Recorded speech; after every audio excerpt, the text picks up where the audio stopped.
Good evening, everyone. On behalf of the team Calcutta Comparatists 1919, I take this privilege to warmly welcome you to the 36th lecture of our lecture series. Calcutta Comparatists 1919 is an independent forum for research scholars of humanities and social sciences. It carries the legacy of academic study of Indian languages and literatures envisioned by Sir Ashutosh Mukherjee and introduced in 1919 at the University of Calcutta. Later, in 2005, a new department called Comparative Indian Languages and Literatures was established, which still continues to carry research in Indian languages. Calcutta Comparatives 1919 took inspiration from this history, and it is a platform for sharing research interests and ideas. We are organizing online lectures and on various interdisciplinary topics to be delivered by research scholars of different fields. Your remarkable skills will be a great addition to our team. We look forward to a mutually beneficial relationship with you. Thank you for joining us today. Now, I would like to request our host, Jemima Nasrin, to introduce the speaker. Jemima.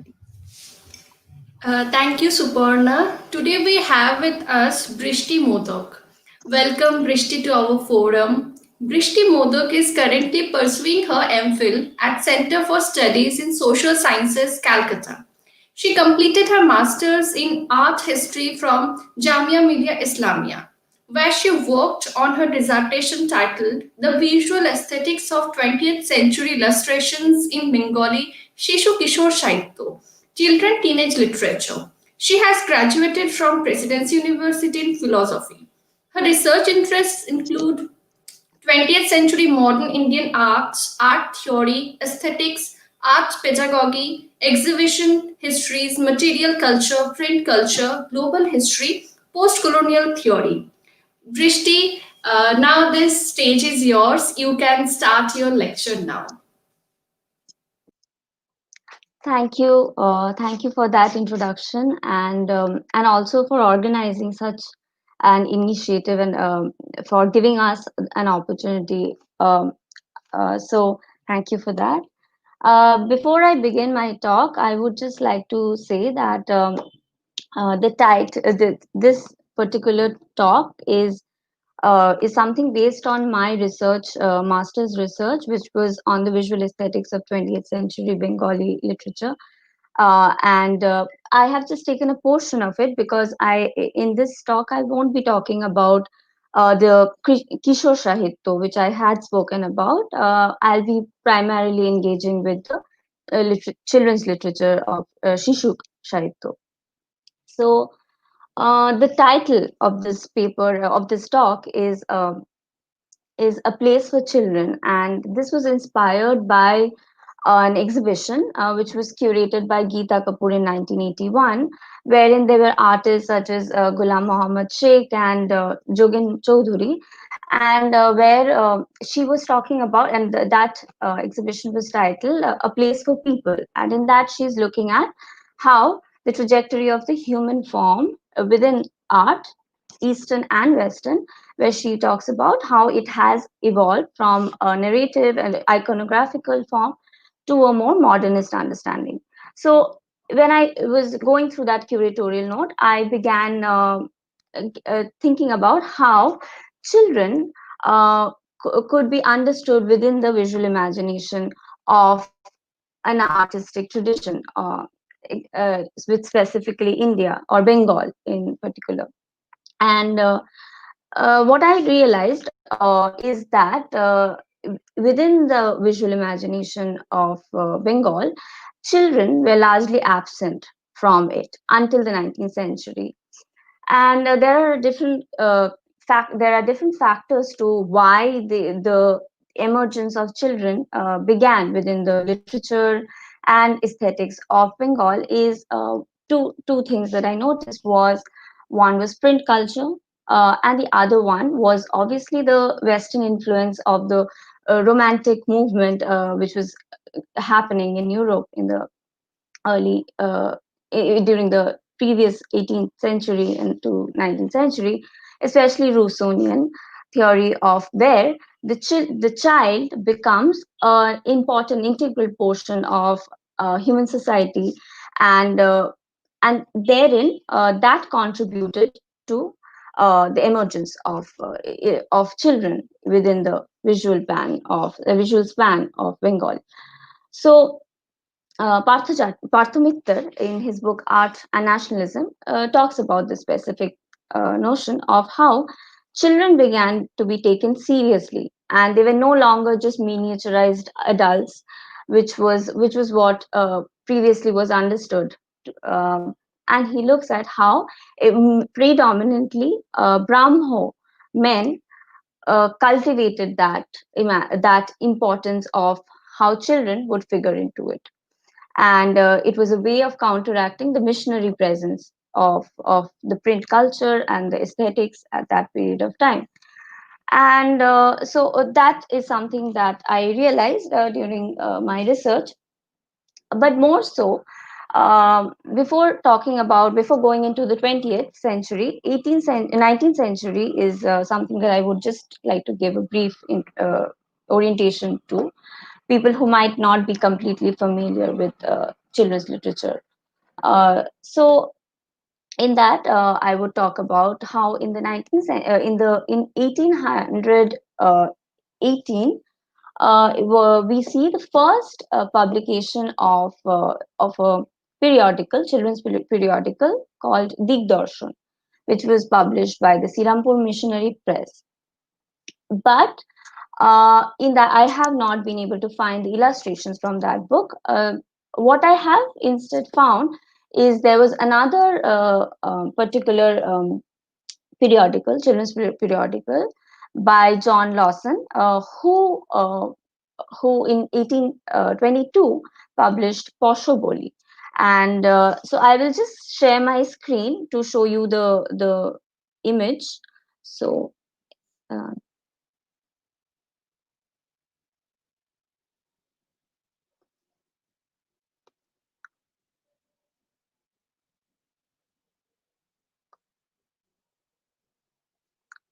yes, so this is the illustrations that were there in the book.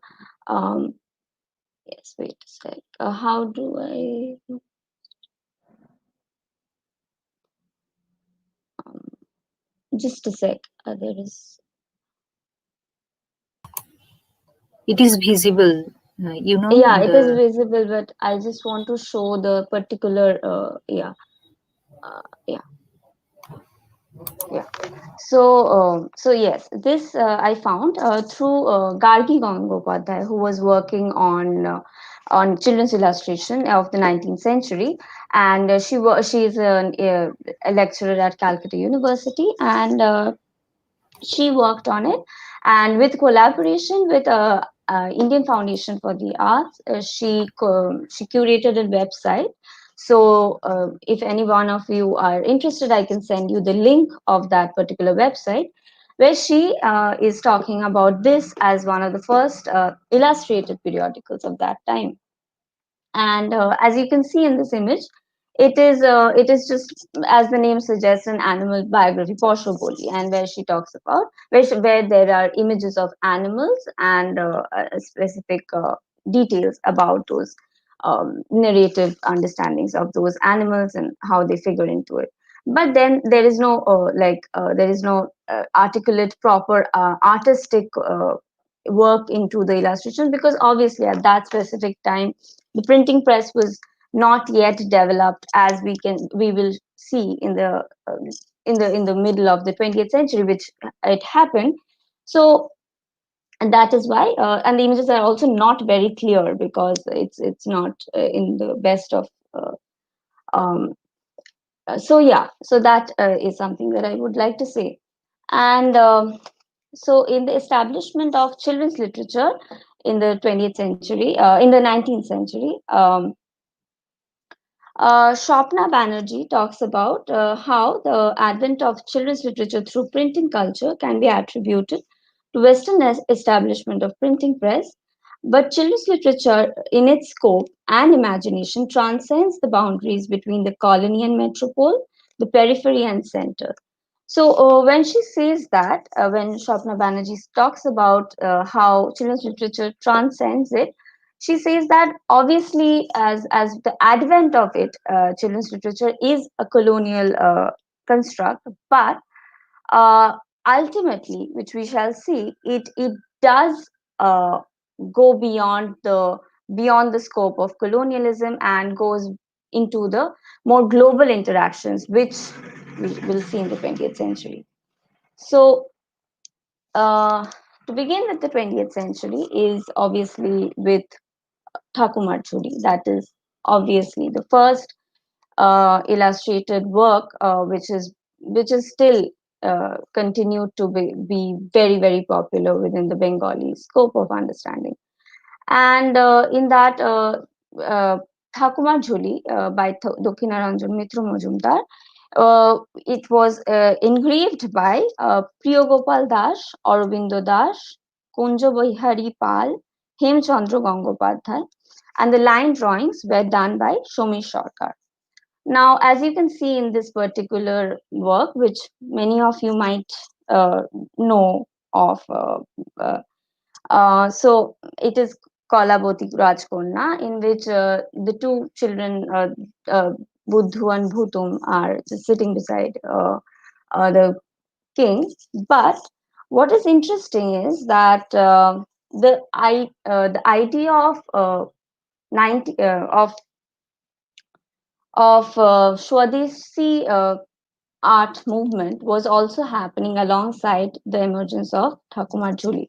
Because the specific historical moment is very important for us to understand, is because why did Thakumar Jhuli deviate from the previous illustrations in the iconography and as well as in its very very indigenous approach to illustration and as well as storytelling. So that is something which is very important for us to understand. And also, like Rabindranath has said, that is there anything more Swadeshi than Thakumar Chudi? So this coincidence of the Swadeshi movement and Thakumar Jhuli is not obviously coincidental, but it is very much a kind of um, a way to prove a point against the colonial presence within the printing culture and aesthetics. So in that, Dakkinaranjan Mitra Majumdar, he goes into Mayamshingo in Bangladesh, and he brings out the folklore of Bengal from the women folk, and he narrates them into these stories that we see. And what that does is for obviously brings folklore of Bengals to the prominence, and it also reiterates this idea of how Bengaliness, the idea of Bengaliness, is rooted in its rural folk tradition. So it navigates into the tradition of Bengal and also of how it figures into the Swadeshi movement of that time. And so it is also very important to remember the historical context of these illustrations and not look at them just as just separate entities.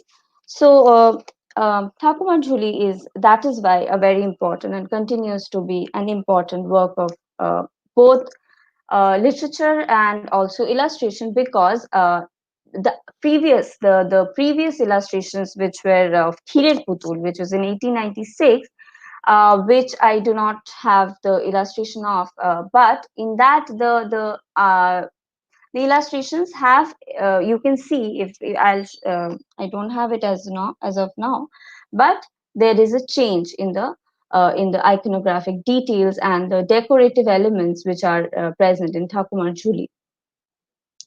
So in the next illustration, I come to Tuntunir Boi, which was in 1911, which again, if you look at if you compare it with Thakumar Jhuli, is more prominently is not decorative, is not it doesn't have those elements of ornamentation in it, but it is more simplistic. It's It is line drawings of just etching. It's it's not elaborate like the previous one. But and Toon Toonie Boy is interesting because obviously because of two things, which was the critique of Babu culture, which was prevalent in Toon Toonie Boy, because if you remember the stories of Tuntuni, it is centered around the tailor bird and the Shial Pondit. So in the Shial Pondit is more of a symbolism to the Babus of Bengal, and the tailor bird is this a very intelligent and aware. The tailor bird represents the society at large, who is critiquing that presence of the Babu culture, which is a very a very yesteryear presence, and continues to trick the Shial Pundit into different trajectories of different kind of molds, and then ultimately um, uh, ultimately kind of the Shial Pundit it ends with the death of the Shial Pundit.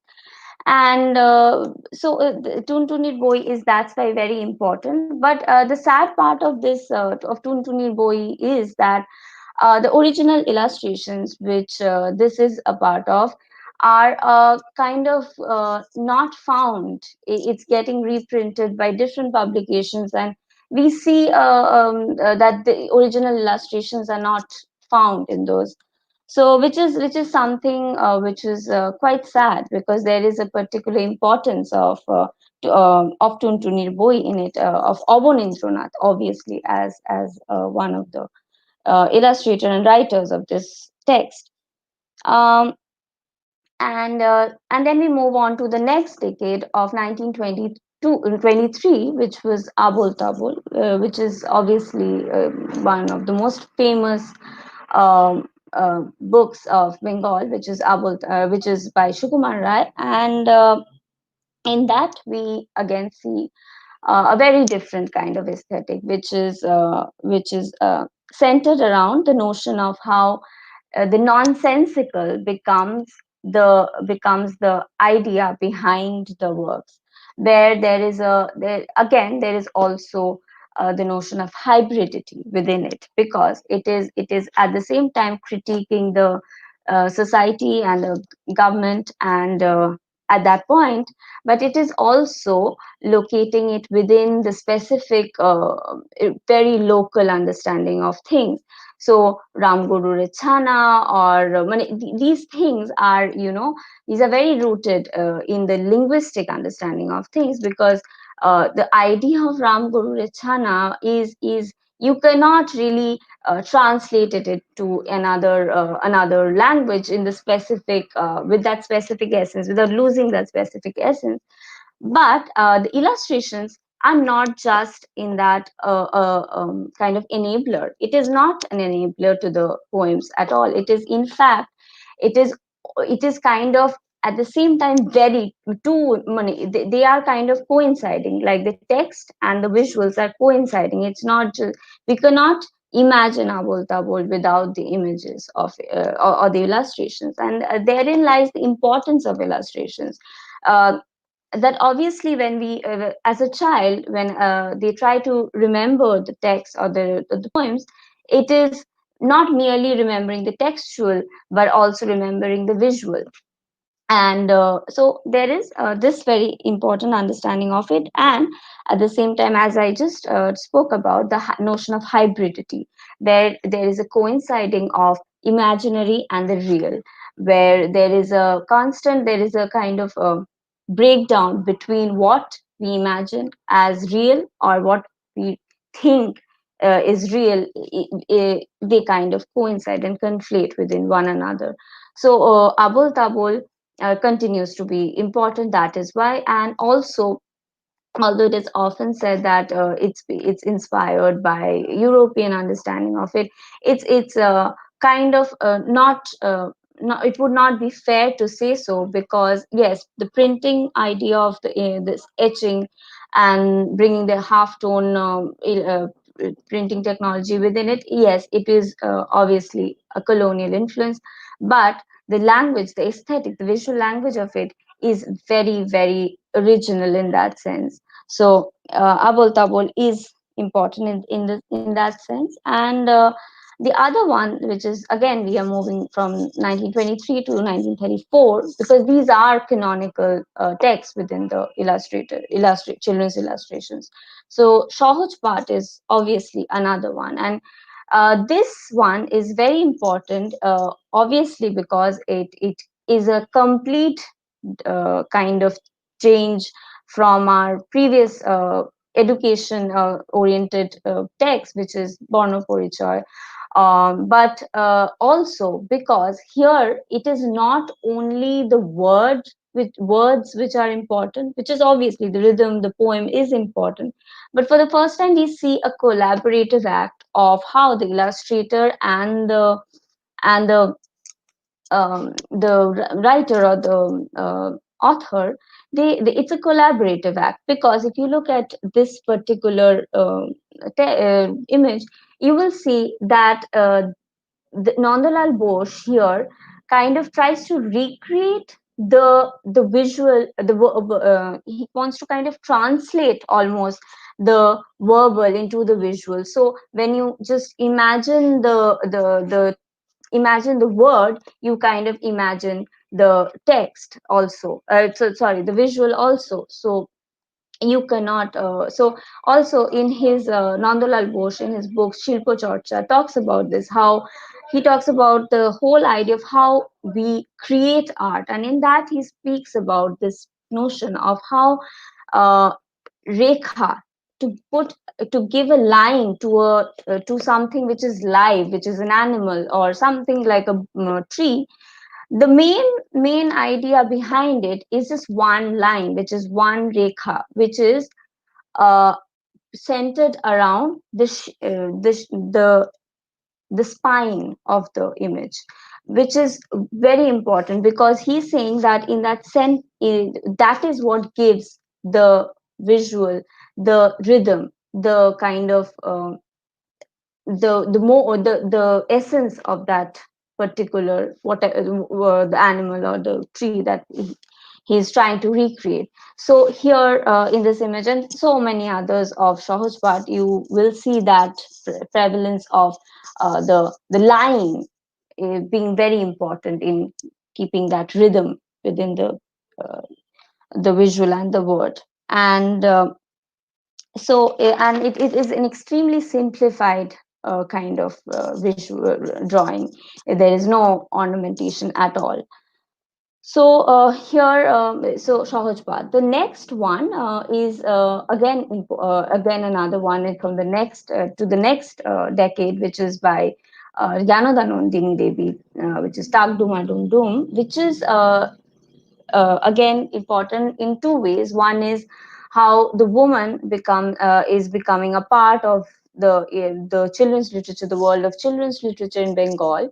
And Gyananath Nandini obviously belonged to an aristocrat family of the Tagore household, but she was still very, very domesticated, and also she did not have the education uh, that will probably later on happen in the role of women in Bengal. And she was still the idea of ghar was still very important in her life, and she was very rooted to her children and the house and the understanding of that. Obviously, there Ganana Nandini, if you talk about her, then there is an entire trajectory of fashion and her influence in all of that. But I'm not getting into her as a person, but her as a storyteller in this particular talk. So again, Nandulal Bose, here again is the illustrations are completely different from the previous one. And here it's just watercolors and just lines, and there is no details, and very simple illustrations again. And also these illustrations were made this book was written because Ganada Nandini used to tell these stories to her grandchildren, And so that's where yeah, Tag Duma Dum Dum came into. There's also Shat Bhai Champa, which she retells. I haven't included that in my discussion today, but she talks about she that's also an important text. Then in 1956, Bhadur Bahadur is very, I think, is not as canonical as the other ones, but it's still an important text due to two things. One is obviously because it's based on Lewis Carroll's Alice in Wonderland, because of the narrative. The narrative follows around that whole idea of the dreamland and the real, and the both kind of coinciding with one another. So that is kind of similar, but obviously the particularities are very different, because if you look at the otter, the character of the otter, it's a very localized presence of how he's dressed as a kind of a very in luxurious clothes so the beginning of Bhodur Bahadur is of a child not being able to the narrator not being able to fall asleep, and then suddenly he sees this otter standing in front of him and dressed in like kind of very luxurious clothes, and that's where the story starts from. And also in Shonja Sharkar, in his book Fantasy Fictions, talks about this, that how in the household of Tagore family of Jorashako, they used to before falling asleep there was this one tree, and they used to look at this particular tree, and there were these otters playing. And so it's somehow it's this childhood memory of falling asleep and seeing this otters playing. It kind of comes into this imagery of the visuals and the storytelling, obviously. So that's very interesting how the author also looks into those childhood memories within themselves. But these illustrations are which I have found are by Birot Tatto, but the original book is actually called Dada Bhaiyer Diyala, which I don't know if the illustrations are by um, are by Virot Datto or not. So that is something that I will look into, because as of now, obviously due to the COVID, I have not been able to go into the archive and look at the originals or find the originals. So that is something that I wish to look further into, because Gaganendranath is a very important and often overlooked in the sense of the children's illustrations. So yes, now coming to the complete change in the visuals of Tutu Bhutu and Changa Banga in the 1959 to 90 is Dhiren Ball's illustrations. These are, I think, not as again canonical, but are very new kind of visuals aesthetics uh, is happening in these illustrations. And again, it's very important to look at why this particular book or illustration hasn't really entered into the the kind of span or the scope of the works that I just discussed. Is it's unfortunate, but it's truly a kind of reflection of how even as in the modernist art, the presence, the overwhelming presence of the upper class aristocrat men, like the Tagore family or the Ray family, was prevalent even in illustrations, popular culture. The presence was also equally overwhelming. So there is a parallel that we can draw between the modernist art and the coinciding popular culture. So when I come to Tutu Butu, I will just talk about Dhiren Ball. And Dhiren Ball is important for two reasons. One is obviously because he was trained in art from Government College of Art, and he was um, he was a contractual illustrator, and there we can see that the for the first time a kind of professional profession, that illustration is becoming a kind of a viable profession or professional option for in Bengal. So that is very important, because previous to that, if we look at all the illustrators, with the exception of Birod Dotto, we will see that they are not like Nandalal Bose is an artist himself. And then there is a kind of hierarchy between the artist and the illustrator. So that is happening, and that is one of the reasons why I selected this topic, is that uh, when in the 19th century, it's with the establishment of the art schools, um, it was getting there was a kind of dichotomy, which is between the production of, like, artists were coming out of these art colleges, obviously, but then at the same time there were engravers, lithographers, who were also coming into the arena. And but somehow these illustrators never really kind of attained that space of respectability as the artists, because I feel like the whole collective, the idea of an artist was still very um, romanticized by the whole, overshadowed by the European understanding of who the true genius is. And that is why, because there was a kind of resistance, or not even a resistance, I won't say, but it was kind of like illustrators were just considered as enablers to the story, and they were not given their equal positioning. And so Nandalal Bose was an artist himself, and but he was not solely an illustrator. He was an artist in his own right, but he he used to again just work with the dominant class, elite class of the Tagores, or so Tagores primarily. So there was this entire kind of a vacuum where the artist of the artists before this were just illustrating the works of the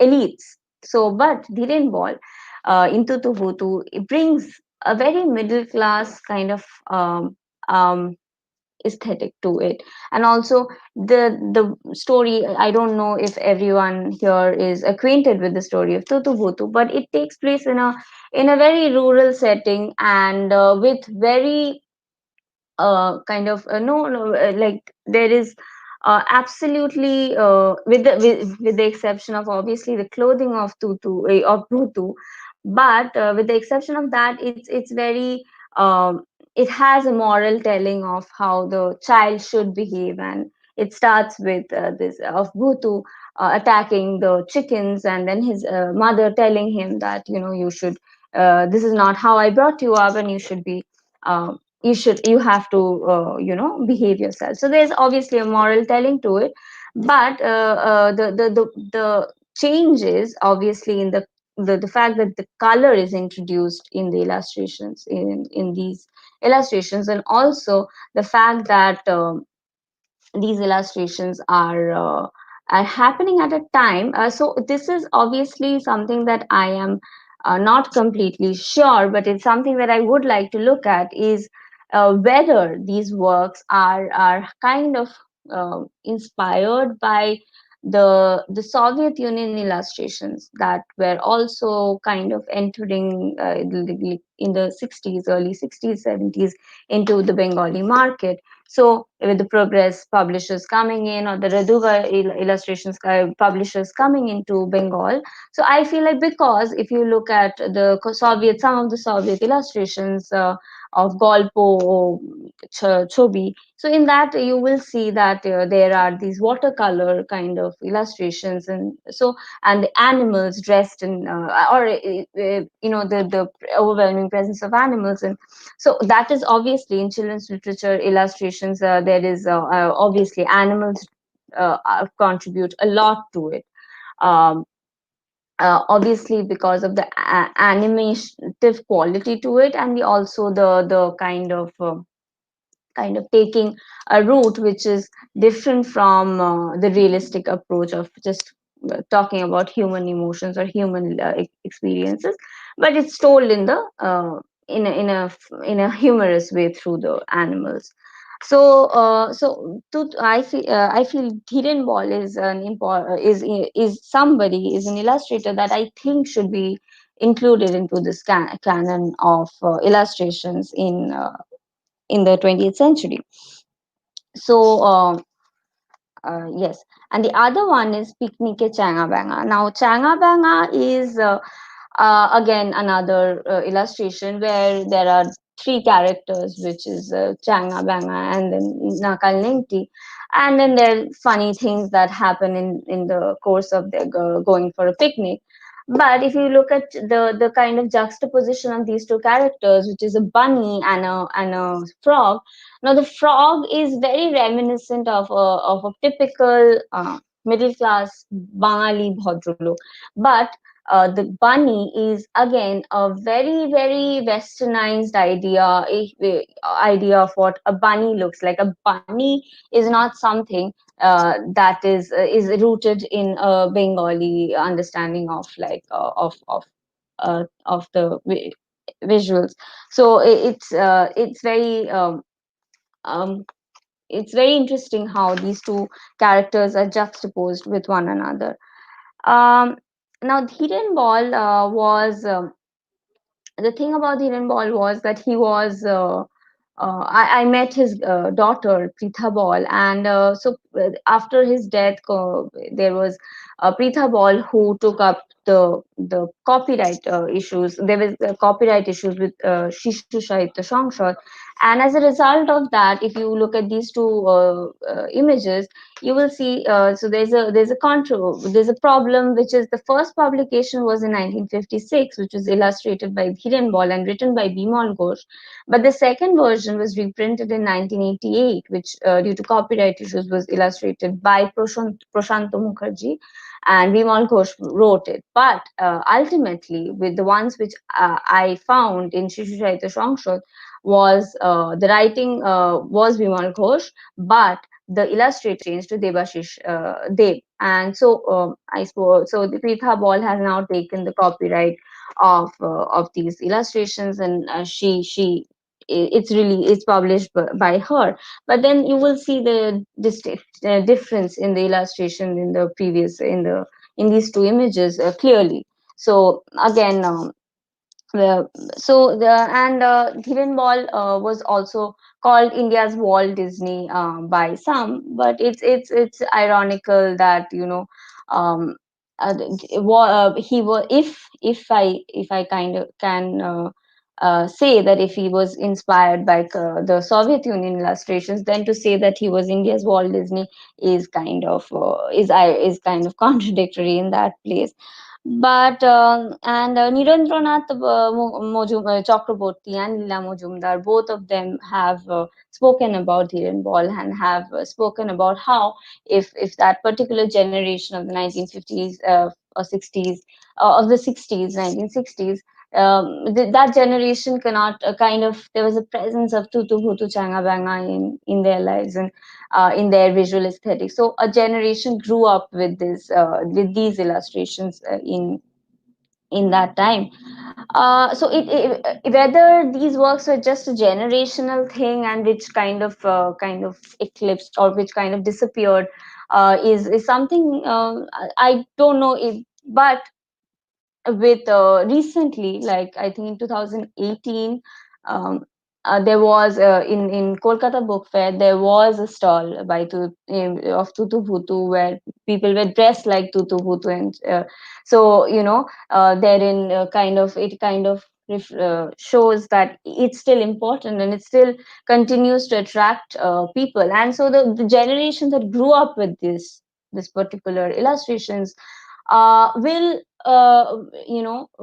make their children read these books, and hopefully it will kind of stay within the scope of Bengali children's literature or the canon of it. So that is something that I hope, but I cannot obviously. Now, the next thing that I would like to say is I would like to talk about is with this particular idea of copyright issues is how the global competition of animation or particularly of video games. What I found is that illustrations are now kind of disappear. I wouldn't say, I wouldn't use the word disappearing, but is kind of is getting lost in the sense that they are the older illustrations are being reprinted, or the problem of kind of creating illustrations which are reminiscent of those the visuals, animations that people see so in television. So the presence of televisions becomes important. And I spoke to one of the publishers, and he said this, that at this particular point we have to kind of change the illustrations to um, kind of keep the attention span of children, which is kind of getting lost. And so it has to be very colorful, it has to be more vibrant, as opposed to if you see the earlier 20th century, which was extremely, all the illustrations were black and white, and there was no presence of color until this one, which is in the middle of the 20th century. So so there is a constant battle between the field of production, which is the market, which is the publishers, and the creators. So now that brings us to the question of sorry, the field of production, which is the who is the creator? Is it the one who is creating these stories or creating these illustrations, or is it the publishers who's navigating the how it will be received? And Bourdieu, in his work, The Cultural Field of Production, talks about the specific idea of how these cultural products, books are ultimately cultural products, and they dictate a certain kind of market. And so ultimately, who is the creator? So that is a question that we need to ask ourselves. So because why can we imagine these books that I just mentioned without the illustrations? Uh, or because could we imagine Shahajpat without the illustrations? And very ironically, even Shahajpat has been reprinted and into color, which is obviously to not give my personal opinion, but it is kind of not doing justice to the artist Nandalal Bose, and obviously the writer Rabindranath Tagore. But more so is it's disappearing. The disappearance of the visual aesthetics of those, as opposed to now, is is something that is crucial for us to look into further. And uh, so in that sense, I would also talk about the relation between the word and the text, and the visual, sorry, the text and the visual. So there is whether these are oppositional characters or categories of being, or uh, whether these are in collaboration with one another. So, the works of W.J.T. Michel or even Meir Shapiro, who are art historians, they talk about this particular thing of whether when we talk about the idea of image, especially W.J.T. Michel talks about this. When we talk about image, do we talk about the mental image, or do we talk about the optical image, or do we talk about the graphic image, or the textual image? So, which is the one which we talk about? So, when we look at a particular illustration, what is it that we are looking at? What is the role of illustrations within those works? So, uh, one is obviously that the illustrations are kind of the illustrator has to be able to read the text. The illustrator cannot just just cannot just draw. That is not the work of an illustrator. The work of an illustrator, if we look at the word itself of illustration, the etymological understanding of illustration would be to to illuminate. So illumination is actually what illustrate at the essence of it means. So the artist should be able to look at a particular text, find its visual understanding and how he would be able to, if not translate, because you cannot translate a word or a text into a visual, because those are two oppositional categories in itself. They are uh, because those are two different forms of expression. And that is the problem with even art history. When art history talks about this whole category of uh, of kind of defining the artwork, you cannot define the artwork, because the artwork in its own right has its own uh, essences which you need to kind of feel. There are signifiers to understanding a visual which is different from the textual. So the visuality of the illustrations is something is that you need to react to it.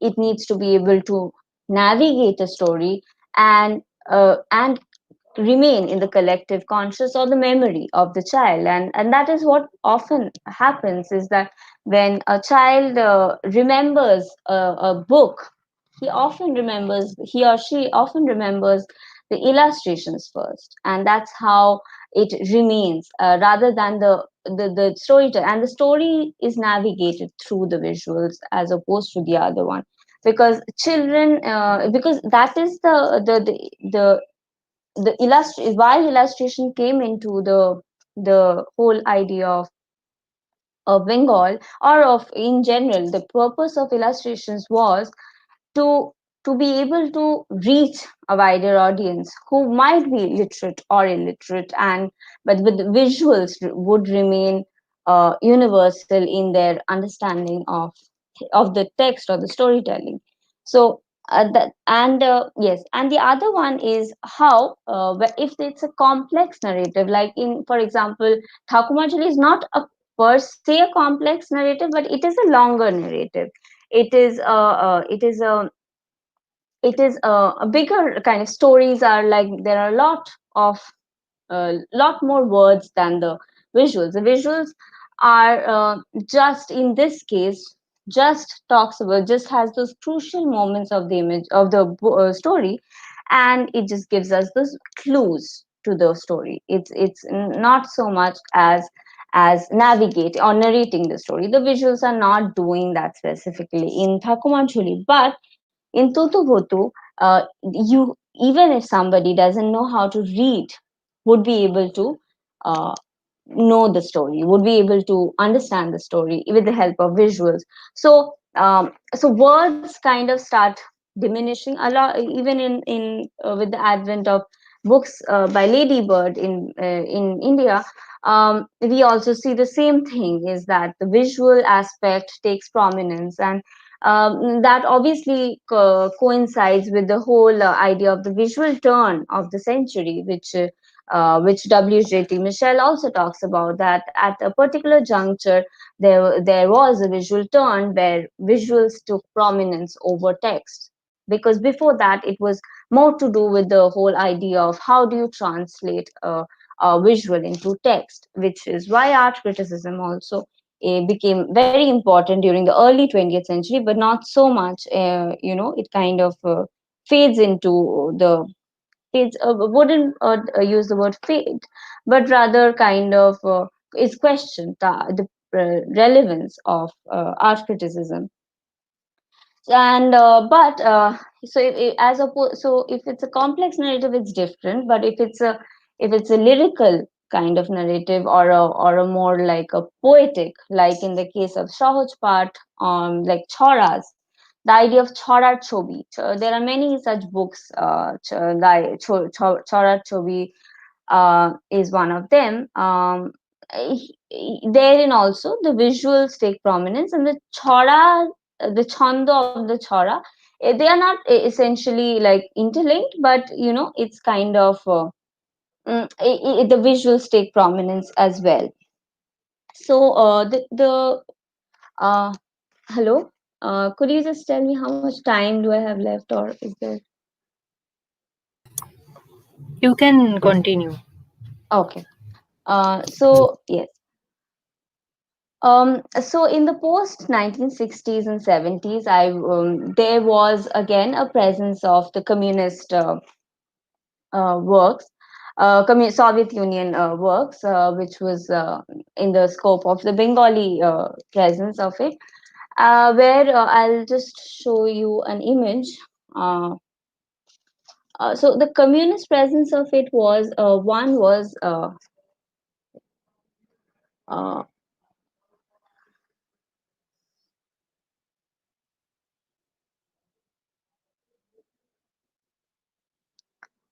Yes.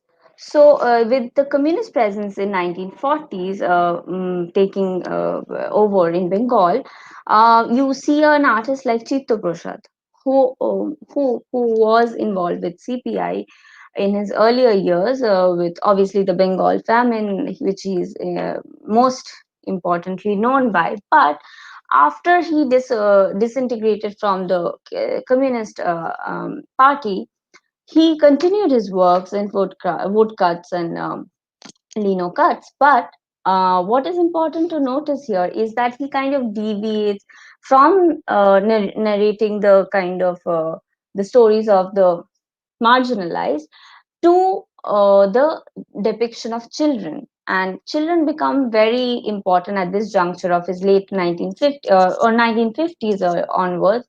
Becomes important is that is why, because he talks about this specific reason is that within the communist ideology, children also, not so much in the Leninist period but more so in the Stalinist period, is that uh, children become the essence of what the of being real, of the idea of communism or the idea of a socialist state being realized through the next generation.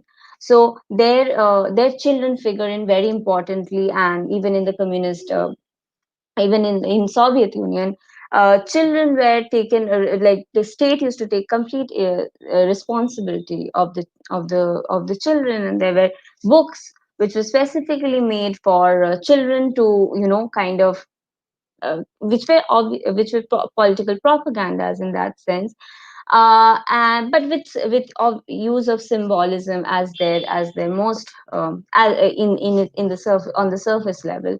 So we see that that influence taking over in Bengal also, and with Chitta Prasad. Uh, in the next, I would talk about yes, wait, yes. So the other works which are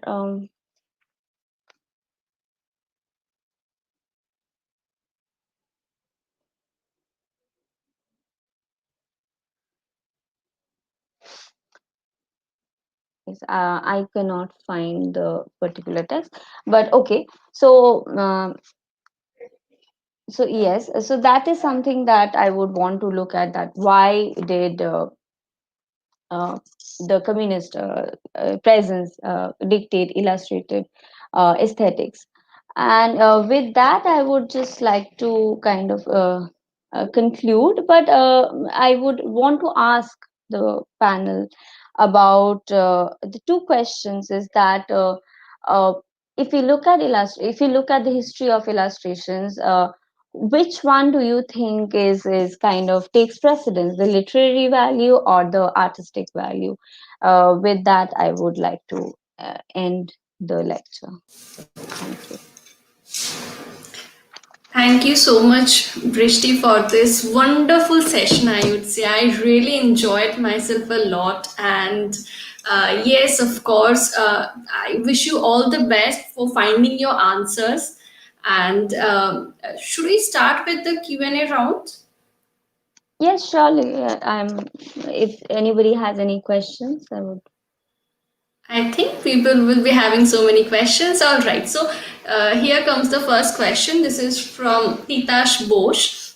She asks from Tutu Putu, the anthropomorphism of the animals are also more prominent. Is this merely coincidental, or has it got something to do with the kind of middle class aesthetic you spoke of?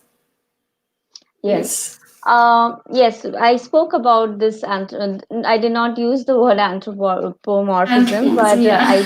yes, I should have used it.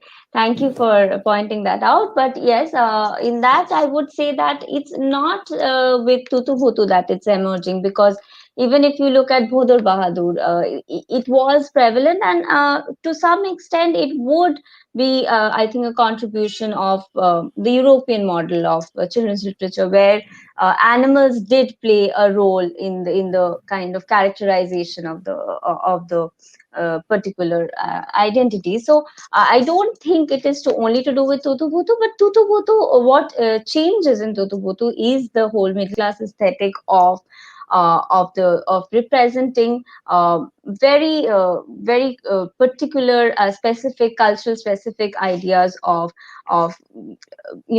Bengaliness. The whole idea of Bengaliness comes out in Tutu Bhutu more so. So I think that's. mm, I hope Yes, that so I answers your hope, question. yes, I hope she got her answer. Okay, so can we have our next question, Shuparna? Yes, this is from Shreya Kundu. She asks, excellent talk, Brishti. Thank you for taking up such vibrant topic. Yes, thank you. My question to you is, could you find anything text or visual on the poor laboring street children in your search? Actually, she has spoken on this. Yes, would you like to answer this question, Brishti? Yeah, in the sense that if you're talking about like marginalized communities, I think children, he's yeah, talking about that marginalized class, yes. yeah, but I don't think it's specific. Like with the famine, the Bengal famine, yes, there is representation of that. But in illustrations, Which is kind I of a would, propaganda as well, I guess. Which is, uh, yeah. yeah, go on. Yes.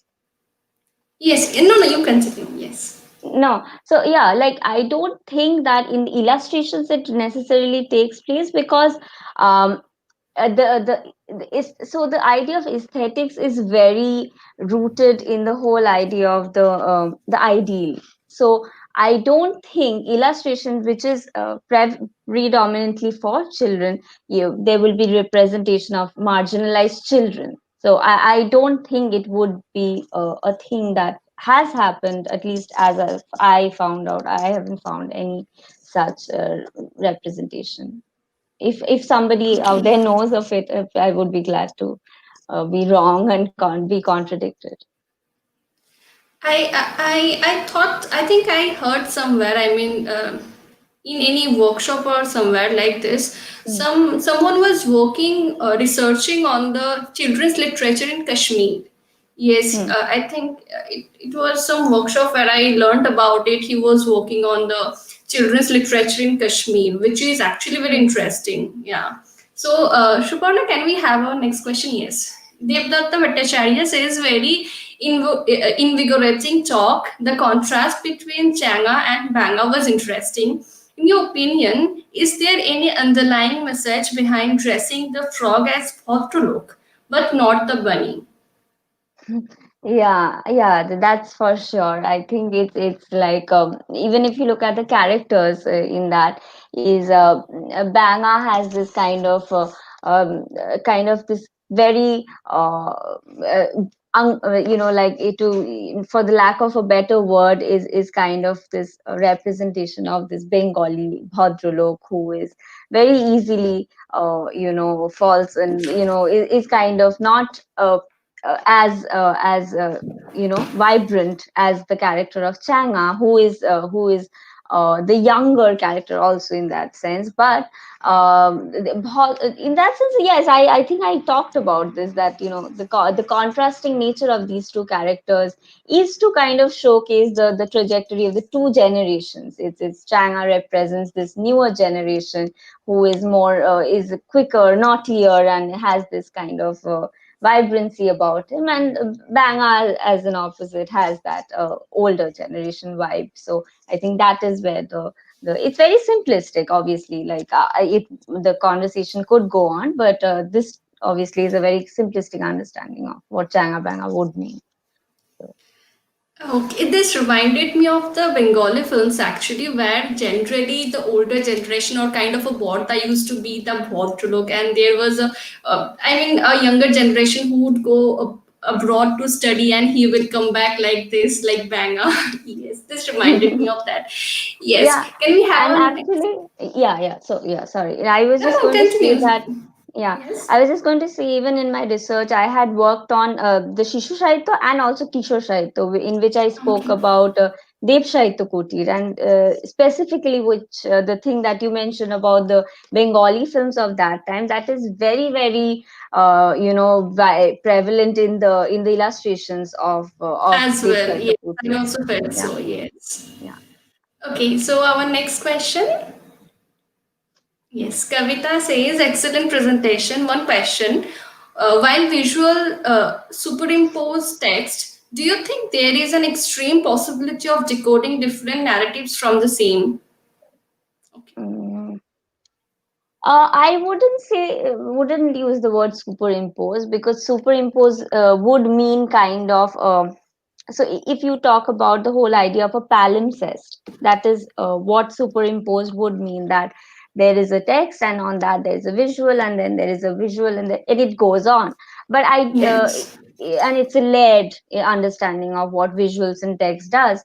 But in illustration, yes, there is room for this particular idea of layering, but it is I think more interlinked than on one top of the other. It is not kind of contradicting with one another. It is interlinked. It is collaborative. So therein, I feel there is a. I wouldn't use the word superimpose in that sense. But and in the next section, she's saying talking about the possibility of decoding. The idea of decoding is again a very it stems from the whole idea of Roland Barthes, the image, the text, and the in that book he talks about this whole idea of decoding. And uh, but in illustration, the idea of decoding would mean that the text is encrypted, and the text is not encrypted. It is more fluid, because encrypted would suggest a limitedness, and I don't think the texts, the children's literature, are extremely coded in understanding. It's obviously it uses symbolism as a way of understanding things, but it is not limited. If decoding would kind of I feel kind of try to say that. So yeah. Okay. Thank you so Okay. much, Suparna. I think you want to Uh, ask something? yeah, I just wanted to add something that Yeah. I just noticed something while you were presenting, that there were smiling faces in the image of Ram Gorur. I In the think image that of. Ram Gorur, the trees and Hmm. the rocks, there were Yeah. smiling faces. So I haven't noticed that before. So I was thinking that, especially in the illustrations of Shukumar Rai, there are many witty representations, which as a children, when I read it, I couldn't understand them. But when I'm reading now or looking at them, the illustrations, so there is another nuanced understanding that I'm getting now. So in that sense, it is the not only for the children. I mean, can be uh, understood by Yes. anyone. Yeah, exactly. And even Shivaji Bandyopadhyay in his book Gopal Rakhal Dando Samaj, he talks about this. He says this, that children's literature, though is attributed to be for children, it is ultimately it remains in the collective memory of the adults. So you cannot really specify that it is only for children. But it has the potentiality of being trapped in this whole idea of nostalgia. So children's literature Hmm. Yes. ultimately Right. kind of has this overwhelming presence of nostalgia.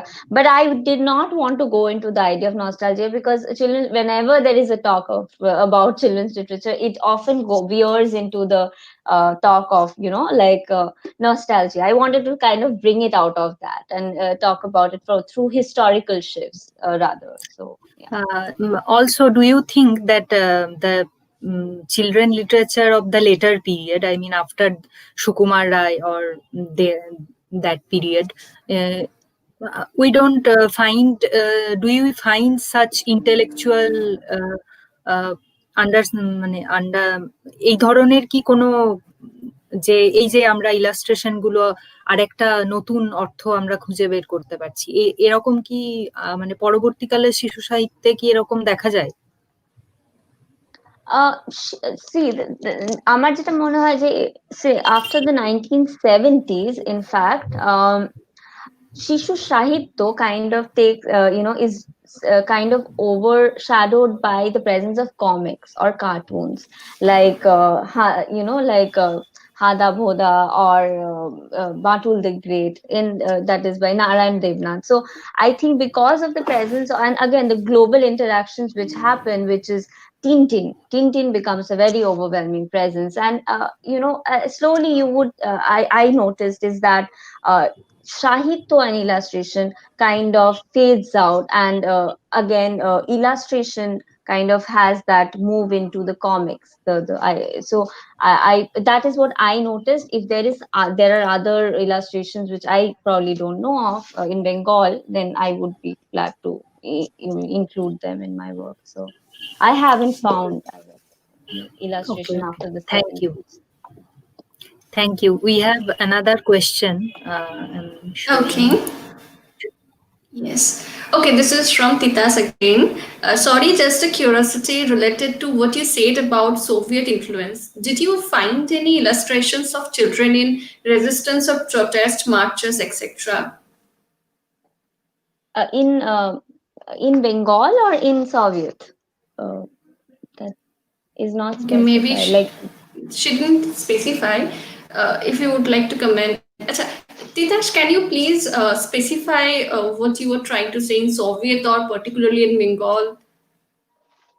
Brishti, if you want to say something, comment something on this. yeah, resistance in the sense of illustration of children. See, I am specifically That talking becomes about. graffiti work.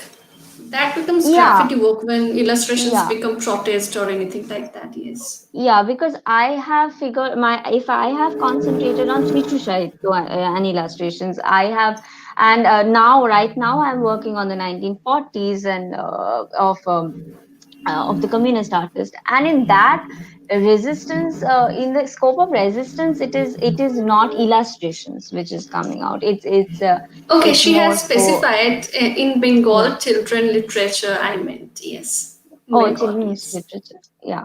So, in illustrations, protest march resistance, I don't know of, but in periodicals, clearly there are images of children are there, but not illustration, because there is a distinction between images and illustration. So, I have not. I don't think illustrations of children in resistance. No, and also Soviet presence is there in the sense of translatability.